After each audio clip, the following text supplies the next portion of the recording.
Welcome to Everything Business Consulting, a podcast dedicated to business consulting success. It's for people who are already a business consultant and want to improve their skills.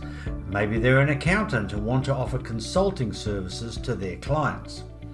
They could be an ex-corporate who wants to get out of the rat race and become a self-employed business consultant, or you've owned a business before and you now want to use the skills that you've learned to help others in business. My name's David Thexton. And I'm Julius Bloom. Everything Business Consulting is brought to you by ConsultX, a global business consulting community that gives you everything you require to take control of your lifestyle and income by becoming a successful business consultant. ConsultX guides you through the entire process of building and running your own consulting business with a complete online academy, a system to acquire clients, a framework and software to provide them with real results, an international community of like-minded individuals. Also, we have a suite of resources and much more. To find out more about this opportunity, visit ConsultX.com. Today, David, I'm going to flip the tables on the interview that we had last week, and I'm going to interview you, the founder of ConsultX. Now, you have had a long and illustrious career in business, and you've dedicated your life to business consulting since 2005. David, are you fired up? Absolutely. Well, you started back in 2005, but can you take us way back and tell us a little bit about your past and what happened in the lead up to becoming a business consultant? Well, that's quite funny because I've had a long involvement in business, really, and it'll sound, some of these things will sound quite funny, but when I was 6 years old and lived in England a long time ago in the 60s, my dad said to me, David, if you go to the sports ground, which was next door to where we lived, he said, and collect up all the bottles and take them back to the shops, there's 3 shops there that sell them, they will give you a groat for each of the bottles. A what? A groat. A groat, which is, as I remember it, is like a quarter penny. So you've got a penny, half penny, you've got a farthing, and I think a groat is the next one down. It's about the size of a bit bigger than a grain of rice. It's a tiny little coin. Anyway, so I did. But it was too big a job. So I got my friends to come in and I said, you go and do sector A and you do B and you do C, and they brought them in and I paid them 50% of what I was able to cash them in for. So what that was really, as a 6-year-old, was a kind of a franchise. Well, how many people did you have working for you? Oh, I think at the most about 6. Something like that, but it made whatever I did, it made my little business 6 times bigger, and I earned half obviously, but I managed all of them.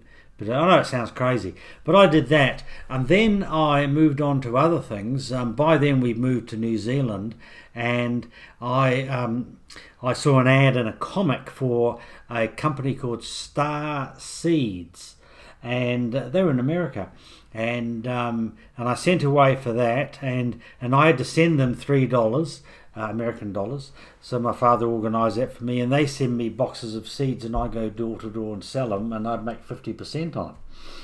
So that was another form of business. We lived in Palmerston North. How did you see that opportunity? In a comic, saw it in the back of a comic, Mickey Mouse comic or Batman comic or something. And I did that. And then I saw an ad in the local paper, and it was working for a company, I think they were called United Waste, and they collected rags from people, old clothing. And I'd be on the back of a van, I'd do the left-hand side of the road, and another boy would do the right-hand side, and we go and pick up all of these bags of clothing, and we get paid for that. But that was more of a job. And then I did. By then we moved from Palmerston North to Auckland, and I had 3 paper runs: the night paper called the Auckland Star, and the morning one called the Herald. And Tuesdays and Thursdays I did the local Courier, free newspaper. So one thing led to another, and then by the time I got my car license and everything, I started this other little business up. Oh, there was one before that, which was downtown where we live. There was a shoe factory, and they had a big giant, one of those big, they called them jumbo bins in New Zealand, and they used to throw out the shoe patterns which had copper strengthening on the pattern. And I used to go there with a pair of pliers, and I used to cut off the copper and put them into a sack and go and sell them to the scrap metal merchant and things like that. That was a bit of a little mini business going. But I suppose the next biggest one was I knew a guy that worked at a company in New Zealand that screen printed 20-litre polyethylene buckets. And when they set the job up, each job, about 10 or so were poor quality. They couldn't give them to their client. So they would sell them to me for 10 cents, and I'd take them home and I'd clean off the ink with a solvent, and then I'd go out and I'd sell them all around the area to flower growers, cucumber growers, vegetable growers, all sorts of things. So I'd make $1 and buy them for 10 cents. That's a pretty good margin. It was. When I got my license, I got a tow bar put on it, and I used to go and hire the trailer from the local gas station, which had sides on it, and I could get about 200 buckets in it, all stacked inside each other. So what I'm hearing, David, is that you were basically looking for all of these opportunities, and your eyes were wide open to them from a very young age. Yes, and so I learned at the atomic level from the ground up. On mini micro businesses and things like that. What do you think made you like that? Don't know. I don't know. It just always was. You just had it. Yes, I just had it. And then I as a job, as an occupation, I went into commercial printing magazines, and I got paid so many dollars an hour. And I also did an adult apprenticeship there, which meant two nights a week. I go into town and I got my trade certificate and everything. But I was kind of, they wouldn't promote me. I've made myself so valuable on the shop floor running a big printing machine that they wouldn't promote me. So I got headhunted by the sales manager of a radio station who said, "You need to come and work for us." And I said, "Well, what's your hourly rate? What are you going to pay me?" He says, "I will pay you 20% of what you sell." And I said, 20%, but how much is that? And he said, 20% of what you sell. And I said, but what is that in dollars? What is it in an hourly rate? He said, it's not. It's called commission. You'll get 20% or 1/5 of what you sell. And I thought about it. And I said, so the more you sell, the more you get. He said, absolutely, that's it. And I said, goodness me. I said, how long has that been going on for? And he leaned forward and he said, David, about 3,000 years. And I was just blown away. Because I although in the early days I was doing the bottles and the buckets and everything, it never, once working, it never occurred to me that you could get paid by that method. The penny hadn't dropped. No, not at all. So anyway, so I went into radio and sold advertising, and because I didn't know what good or bad was, I just went out and started talking to people. And at the end of the first day, I had to ring up the sales manager, and because I needed to know what, they had a sports show at night time. I didn't know what the cost was of the ad, and it wasn't on the rate card. And I said to the sales manager, I said, how much is it for the sports show? And he said, hold on. And he went away and come back, and he said, I think it was $20 or something for the 30-second commercial. And I said, okay. He said, how are you going? And I said, I've done just around about $6,000 today, first day. And he said, David, $6,000 in contracts? And I said, yes. And he said, we have a rule in radio. I said, what's that? He says, we don't lie to the sales manager. And I said, no, I have. He said, you better come and see me tomorrow morning and we're going to have a talk about this. Well, I did. And I came in and had a briefcase full of contracts and everything, $300 to $500 contracts for radio advertising, and he couldn't believe it. And I found out then that I'd sold more in one day than anybody at the station had ever done. And what do you put that down to? I didn't know what was good or bad, and I started early in the morning, and early for radio at 9 o'clock, and I didn't stop till at about 8 or 9 o'clock at night, and I didn't even stop for lunch. I remember eating a sandwich. I didn't stop eating a sandwich as I was walking from one place to another. So I was in a pool of about 300 shops, and there was no mall there. And I just went from one to the next, to the next, to the next, and I kept going round and round in a circle till I didn't get all of them. I got about 70% though. But I 5 days I'd done 30 grand and earned 20% of that, which was a fortune in those days. I'm talking back in the very late 70s, about 77, 78. Wow, I don't know what inflation's been like, but I imagine Rampant. that's a pretty Rampant. significant amount back then. Yeah, houses are 20 times more than what they were back in those days. So yeah, so that was me in radio. Then I went to another radio station who offered me a better deal, and then I went to Hong Kong and worked for an ad agency over there on a percentage. And I came back to New Zealand and walked into the owner of Radio Hauraki, which was New Zealand's first pirate radio station, and that means they were on a boat because the government wouldn't give them a license. So Like a ship, pirate ship. Ship, yeah, that's right, pirate ship. Looked like a pirate ship. There's a book here somewhere. Where is it? Somewhere around here. Anyway, can't find it. Yeah, that was just fantastic. I was there for 2 years, and I got promoted to the sales manager over those 2 years. And then it changed ownership, and they tried to lower my commission by about 60% or 70%, and we couldn't come to agreement on it, so I left, basically. So that was me out of the radio industry. And then what was next for this budding young sales manager? Well, one of my reps at Radio Hauraki and I were down South Auckland prospecting for advertising clients. And I remembered walking into a little tiny fruit juice company and in a place called Manukau City, for those of you who are in Auckland or nearby. And I went back and saw him. And he'd been going for less than a year probably. And I said, I got a deal for you. And I put this proposal to him. And it was an identical proposal that I worked for Radio Hauraki for, which was a percentage of revenue. And we negotiated a percentage, and he agreed, and away I went. So I set up all his New Zealand distribution, because he was only in Auckland, and I got him into Hamilton, got him into Whangarei, and so on down the country. Within a year, I had him right down the country, products being distributed to shops and everything. And so you were selling his products into other stores? No, I wasn't. I was setting up distributors around the country. And they were doing the selling? Yes. So you had become the sales manager. I had for this business, and you were basically setting up reps.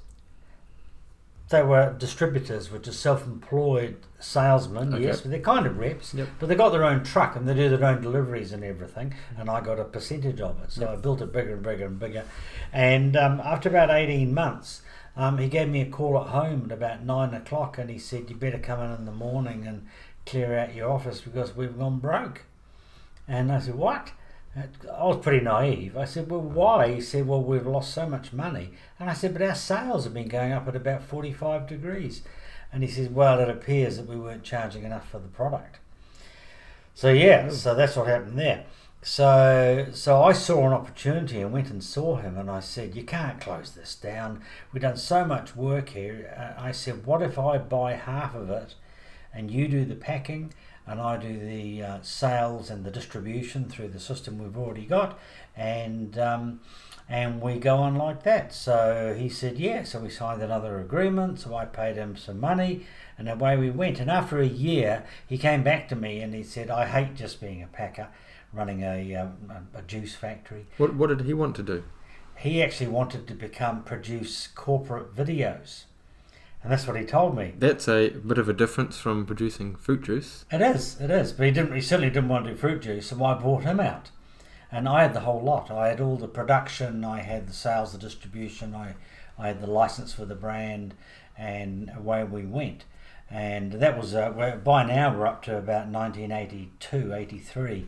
And we were so tiny. We were under $1 million business, but growing about 30 degrees on a graph. So that was okay. And then in '85 we changed the name. We owned a license to an Australian brand called Orchy, Orchy, and we changed the name to Rio Beverages, RIO, because all the juice that I bought came from Rio de Janeiro in Brazil. That's where all the orange groves are. And they make the most orange juice in the world. So we changed it to Rio, and by importing our own orange juice, we were able to drop the cost of goods by at least half, maybe a little bit more. Oh, that's very significant. That was very handy because we were struggling to make money. We weren't losing it, but we weren't making much. And so we grew and grew, and then we moved from juices into fruit drinks, and then we moved into energy drinks, then we moved into bottled water, sports drinks, and a few other categories as well, and the company got bigger and bigger. By 10 years into it, by owning it for 10 years, up to about 92, 93, we're about a $4 million company. And then I was approached by a young lady who worked for a company called SMI, Success Motivation International, in Texas, Waco, Texas. And she talked me into, I have to say, into buying one of their goal setting programs, which I'd never heard of. So I learned through that program the art of how to set goals, complex goals, big goals, how to break them down into their component parts, and how to put them into a system whereby I could. It's like how to eat an elephant. How do you eat an elephant? We eat it one mouthful at a time. It was that kind of thing. So from 92 to 2002, which is 10 years, turnover went from 4 million to 100 million. That is a very steep graph. That is an amazing when you see it on a graph. Nothing does that except the space shuttle, more or less. But can I just stop you sure. there? When you started in 1994 and you set these goals, were they to be that big, to be 100 million? Yes, no, not so much the dollars, but to be number one in orange juice, number one in fruit drink, number one in energy, number one in sports, number one in concentrated juices, and 2 or 3 others, number one in those areas. And we were. That 100 million represented being number one in the market, on top of everybody else. Like, we were the second largest beverage company here. Coke was number one. And we didn't make soft drinks. Like, Coke did Coke and Fanta and Sprite, and we did all these other products. And there are other brands in there like V and Red Bull and other things were there, but we dominated. We had 7 production lines running around the clock in the summertime when the sales are high, and they work just a normal 8-hour shift during the winter. But it became very, very large. We had 400 staff, and it was very gratifying. So after 20 years, almost to the day, we got from $200,000 or $300,000 a year through to 100 million. And I put that down to being able to use goal setting and being taught how to use it properly. And this is something in our ConsultX consulting program that we use a lot in there. We help not only business consultants, but we help the business owners with the same kind of strategy of how to take a really big task and break it down into something that's sort of bite-sized chunks, like eating the elephant. Something you can actually do and you can see the end result rather than something that's too big to manage. Now, before we go any further, can I ask you, were there any really important or valuable lessons you think you learnt from the days of Rio? Only that, I suppose, in hindsight, you can do anything. Like I was thrown out of school at 14, and my reading was terrible, my writing was terrible, and I didn't even know how to use a calculator. So you would ordinarily think that some young guy that started off his working life like that would have absolutely no hope, and certainly not to be able to build $100 million business in 20 years. You'd have thought that he'd been unemployable and be down collecting the unemployment benefit and things like that. But it was the passion and the motivation that drove me along, even right back to the collecting the bottles in England and the seeds and doing 3 paper rounds and things like that. Like, I was just determined that I was going to be a success in whatever I did, and still am. Absolutely nothing's changed there. But so I'd say really point number 1 is you can do anything. Anybody can do anything. It's got to be within reason. You're not going to be able to ride a bicycle to the moon, something stupid like that. But anybody can do anything that is within reason. The second thing is that if you don't have the skills, like I didn't, then anybody can go out and get those skills. You can learn and you can be trained to do anything that you want to do. Like, we train a lot of people to be business consultants, and people teach themselves to do all sorts of things through books and courses and stuff like that. So if you can't do something but you really want to do it, you can learn to do it. I know you were interviewing me, but in your background, you entered the motor industry as an apprentice, and you did exceptionally well in that. In fact, you can't do any better. We'd like to tell the audience about that. Yeah, well, my story, which is I covered a little bit in the last podcast, but if you haven't listened to that, go back and listen to it. But I actually started out as an apprentice mechanic, and very quickly I set the goal of becoming the apprentice of the year, or the top mechanical apprentice in my trade, basically. And I guess in a similar vein to David, I was a little bit naive, and I didn't know really what that meant before I started, and I didn't know if I was any good or what it took to be good. I was just focused on becoming very good at what I was doing, and I didn't think I was anything or anyone until I got called up to be in the final 4, and then I thought, hello, maybe I'm alright. And then when I won, I wasn't surprised because I was working towards it, but it was what I was working towards, so I wasn't unexpected. But you were surprised. I guess I was surprised. Yeah. It was an expected surprise. I don't know if it's a thing. Expectancy. Yeah. Power of expectancy. You expected to win it. Yes. Yeah. And I'm the same as well. That's kind of built into me, where whatever I do, I'm focused and I want to succeed, basically. Well, that's why I invited you to become a partner in ConsultX, was because those traits are really important if you're going to do something and build a successful business, and you've got that. So here we are owning 50-50 of ConsultX, which is great business. Back to you, David. So tell us about the end of Rio. What happened there? Well, the end of Rio was that it's a bit complex, but I'll abbreviate it all. Was the phone rang one day, and it was a guy called I can't remember his name, but from CocaCola Oceania, they call it, which is all of Asia, all of Australia, all of New Zealand. And he said, "Hi David, it's such and such." I don't remember his name. From Coca-Cola Oceania. He said, "It's your birthday today." And I looked. I said, "No, it's not. No, it's February the 4th. And he said, "No, that's what we say to people when Coca-Cola wants to buy their business." Is that actually what he said? That's what he said, yeah. So anyway, we had 2 or 3 phone discussions, and then he was operating out of, I think it might have been Singapore or Hong Kong, I'm not sure.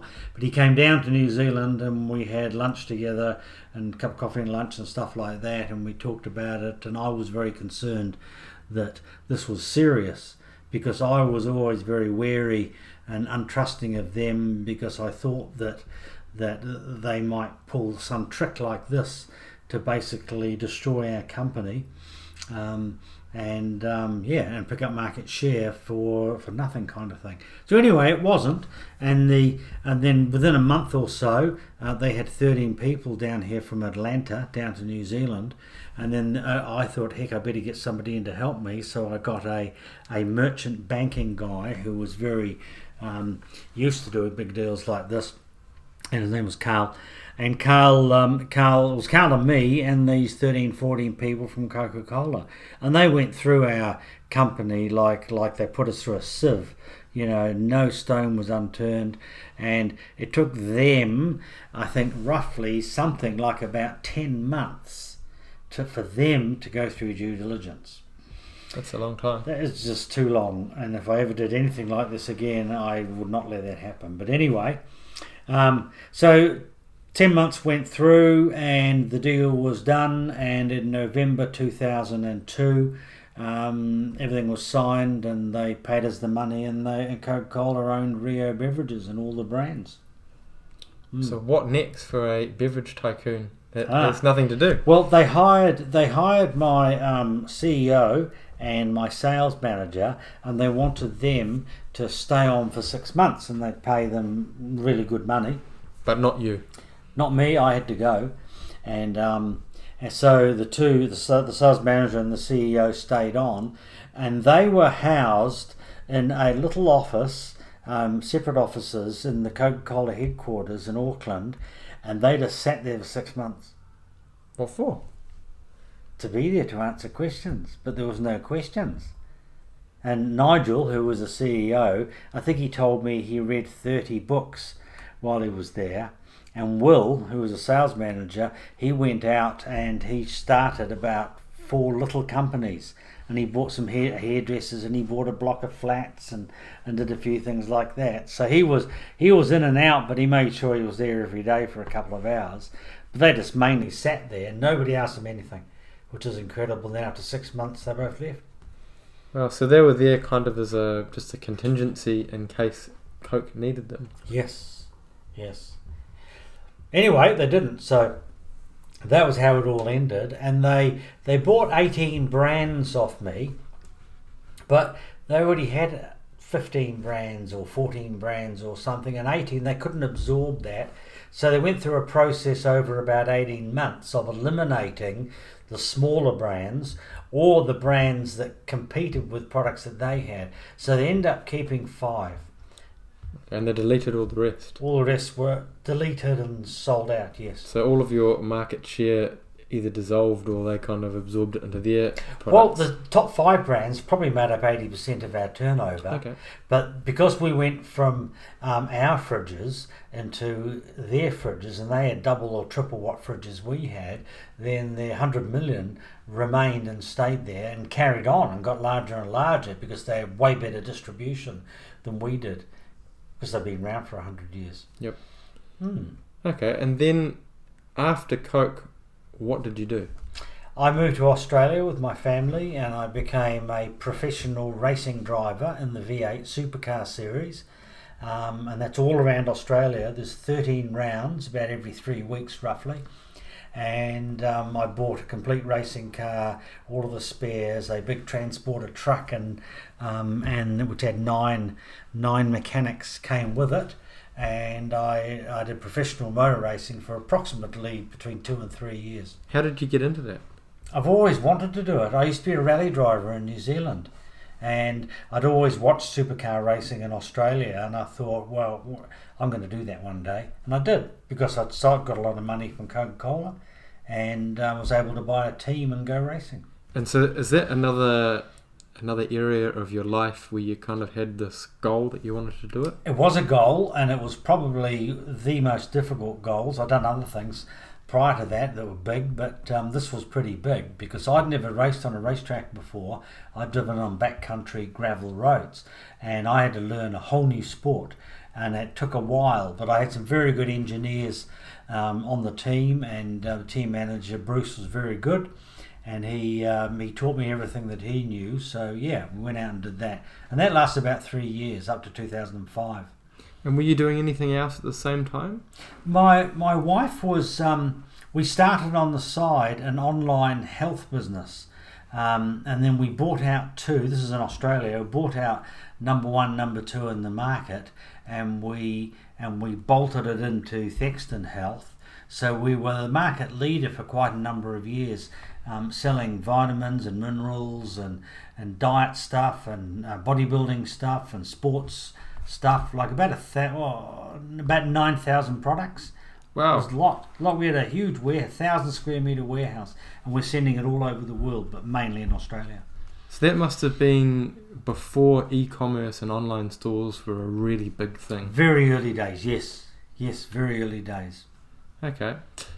And so I think we're getting to the part of your journey now where you start to look at consulting. How did that come about, and what was the inspiration behind you wanting to become a consultant?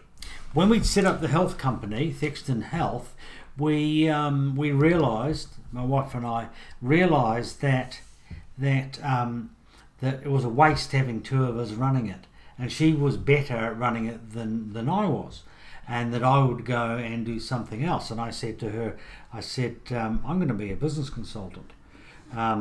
And she said, well, what is that? And I told her what it was. You go and help businesses to improve profit growth and value. And but I started searching around to try and find something that was online, something that I could buy off the shelf. And I couldn't find much. And I couldn't find anything that I really liked. I went down a couple of tracks with a couple of coaching programs and things like that. And then I came across one that was in London. And it sounded like what I wanted to do. So I contacted them, I rang them up the day after I found the ad, it was on the weekend, and I spoke to them there, and they said, oh, damn, we've just been in Melbourne. We've just run a course in Melbourne 3 weeks ago. Which was not very far away from... No, it's an hour's plane ride. So from where we were on the Gold Coast in Queensland. So I had to go to Spain. He said the next one's in the 3 weeks or a month in Spain. So I paid for it, booked it, did everything. Had to fly to, I think it was Frankfurt, change planes there, go down to Barcelona, and Singapore to Frankfurt. Gold Coast, Singapore, Frankfurt, Barcelona. A marathon. Yeah. Took, 30 hours, 36 hours, something. And it was fantastic. I'd have to say it was absolutely fantastic. It opened my eyes, and all of the things that I'd learned over 20 years of building up Rio, because I learned right from the atomic level, every single thing I learned over those 20 years. And it confirmed a lot of theories that I had, a lot of ideas that I had. And and there were a great bunch of guys. There was me and 31 other guys, so there was 32 of us. 2 women, sorry. Did that course. It was 11 days, and boy, they thrashed us. They thrashed us like with a stick. They'd be waking us up at 3 a.m. It was like a boot camp. A boot camp for consultants. Yes, yeah, all sorts of things. And anyway, we formed up into consulting teams of 3, and then we had to compete against each other, which was really good. Really good. I learned a lot. How do you compete as a consultant? Oh, we had, there was a number of case histories. So the first case history was Robin Hood as a business, and the Sheriff of Nottingham in Sherwood Forest, and how he would rob the rich and give 50% of the money to the poor, and how the merry men came to him and they said, Robin, 50% is not enough. We want more. How about we rob the rich and we keep 80% and give 20% to the poor? And and Robin said, no, that's not our strategy. We don't do that. We give 50% to the poor. So anyway, half of his merry men left and went to the other side of the forest, and they started robbing coaches of the rich people, and taking all their money off them, and they started giving 20% to the poor and keeping 80%. You see, so time goes on. And these the merry men who were on the other side of the forest cut down the number of coaches that were coming through, so the market size for Robin diminished, so his earnings went down, so he had to follow them, and he started keeping 80 and giving 20 away because there wasn't as much coming through. Was it getting the same volume? Yep. Yeah, and then the Sheriff of Nottingham was getting really annoyed with these stagecoaches being robbed, so he put about 6 protection people on there with bows and arrows in those days, no guns.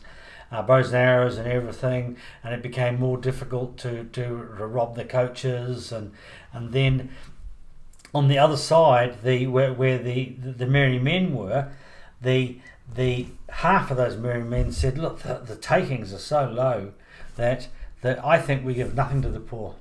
We keep the whole 100%.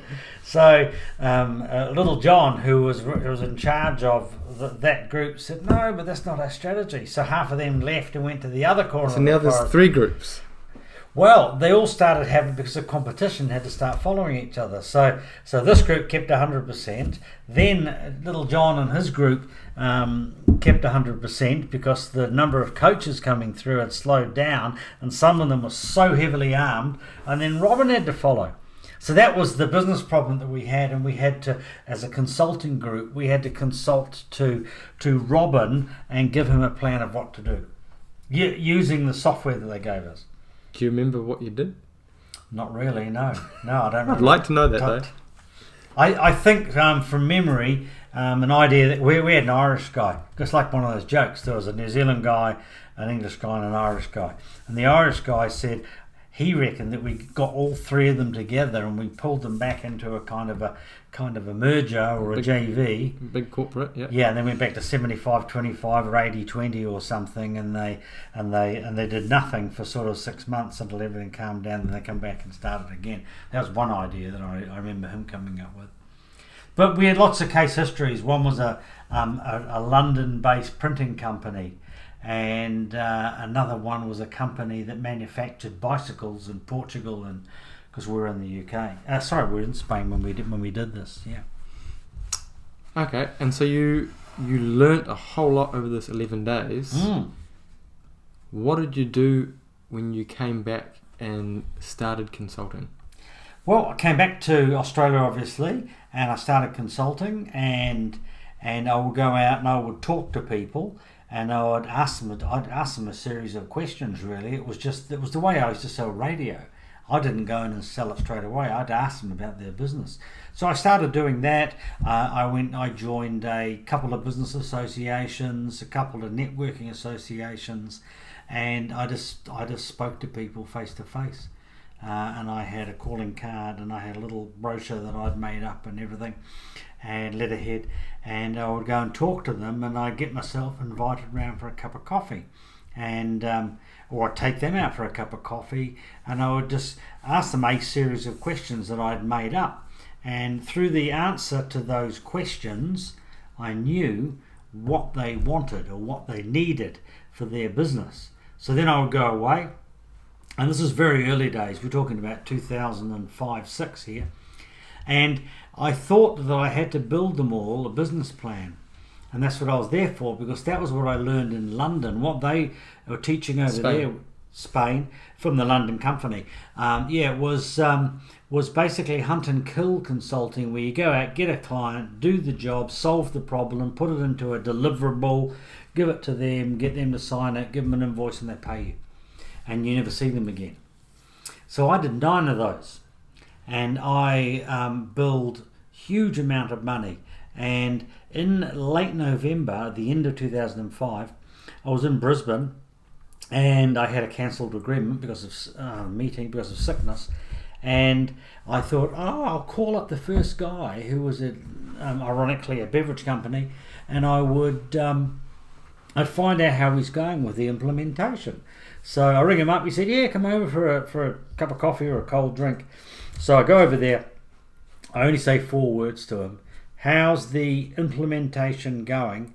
And he looked a bit embarrassed, leaned over onto his bookcase behind him, and he took off the folder which was lying horizontally, and he blew the dust off it. And I felt sick. He paid me a huge amount of money. It was $46,000 from memory, Aussie dollars. It's bigger than New Zealand dollars. Closer to 50,000 New Zealand dollars, which I'd done for him. And he said, "We haven't started yet." I said, "What?" He said, No. He said, "Jim, the sales manager, broke his leg skiing, and Bobby's wife had a baby, and this and that, and excuse. And I thought, this is just ridiculous. Like, he was in dire straits. He was losing a lot of money. And so he needed to do what was in your plan, but he just hadn't done any of it. Correct. He'd done none of it.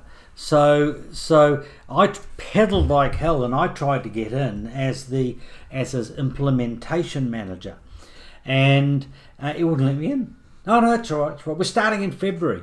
Now that would have meant that he'd had the thing for over a year, or around about a year, and done nothing with it, and paid me all that money too. How was he still able to operate if it was? He just did. It was just like a big flywheel, just rolling along, basically doing about $36 million a year, and there was so much money thrashing around inside the business that he could keep on going. But he was losing $1 million a year still, $100,000 a month roundabout. So that was him. And on the way back to the Gold Coast, which is about an hour and a half's drive, I started ringing up other clients of mine where I'd done a business plan for them, and they all hadn't started. How many? Nine? I did nine, and billed over $400,000. And it was about between $300,000 and $400,000 in that first year, and 7 of the 9 had done absolutely nothing, and 2 had made a start and couldn't do it, couldn't implement the plan. Why not? They just said they couldn't, don't know how to do it, can't. I don't know how to do this, and I tried to get in there, it wouldn't let me in. Something psychologically had changed. So over that Christmas, on the holidays, I had 2 or 3 weeks off, and I was thinking, I need to be the implementation guy. I need to be in there helping them to put the plan into place through all the implementation strategies that I'd done for them. So I started off in 2006, early in 06, and the very first person that I spoke to, that I went and visited, and I said, and I'll stay with you for as long as it takes to achieve whatever vision we put together. He said, what if it's 5 years? And I said, give us 10 years, whatever it is, I'll be helping you to do that. And he said, right, when can we get started? And I said, whoa, I haven't even done a proposal for you yet. So they were just biting my hands off to get started. And the next person was pretty similar. And the next one. It was so easy. It was so easy. Once they found out that I wasn't only going to solve their problems, do a business plan, but I was going to help them to implement it and help them, because the road on progress is never in a beautiful straight line like you see it on the road. It's bumpy, and I was going to be there when the bumps were and the hollows and things like that. Help get them through it. Yeah. So I did that, and I got to the point by the end of 06 that I had 18 clients and I couldn't take on any more, because there's around about 18 working days in a month. Some months is 20, isn't there? I don't know exactly, but in my mind I was kind of dedicating around about 8 hours per day per client for 18 clients. In some cases it was a lot less. It was only 4 hours a month, so I had a lot of free time, but 18 clients was fine. What did you do in those hours? How were you able to help a large business like a $36 million business in only 8 hours a month? Because we'd done there's a bit more time involved when you're building the business plan, maybe double that. But I got better. At first I got better and better at doing business plans. The first one took me about 2 weeks to do, and the next one took 1 week, and then 3 days. And by then I'd learned quick solutions or quick steps or shortcuts to building business plans, so I could do it in a day at the end of it.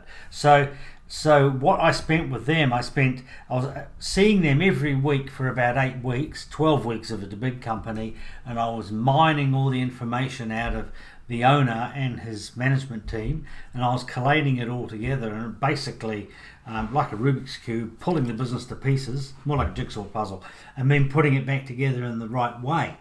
Is what I did. When I came with the business plan, they had no business plan. Nobody has a business plan. That's what I found still today. And I put it all together for them, and then what I do is I go from a meeting every week of a couple of hours to a couple of 2-hour meetings every month. One at the start of the month, which was purely implementation, and one at the end of the month, which was purely key performance indicators and financials. That's the measurement meeting. Yep. And that gives us a couple of weeks to get all the numbers together and everything. So that was what we went down to, so I'd see them twice a month. Big clients that were paying big fees, I might be there 3 times a month for a couple of hours each meeting. and have the occasional phone call and things like that. But with me delegating the tasks to the management team, I was able to point them in the right direction and keep them busy and make sure that they did what they had to do to keep that business moving forward towards that 5-year vision. Because that's made up of goals, obviously, hundreds and hundreds of little goals. So I'd make sure that they were doing all those things, and like I said before, I was the implementation guy. This seems like there's a lot to the story, David, so we're going to have a break now and we're going to pick this up on a new podcast that's going to be available this time next week. ConsultX guides you through the entire process of building and running your own consulting business with a complete online academy, a system to acquire clients, a framework and software to provide them with real results, an international community of like-minded individuals. Also, we have a suite of resources and much more. To find out more about this opportunity, visit ConsultX.com.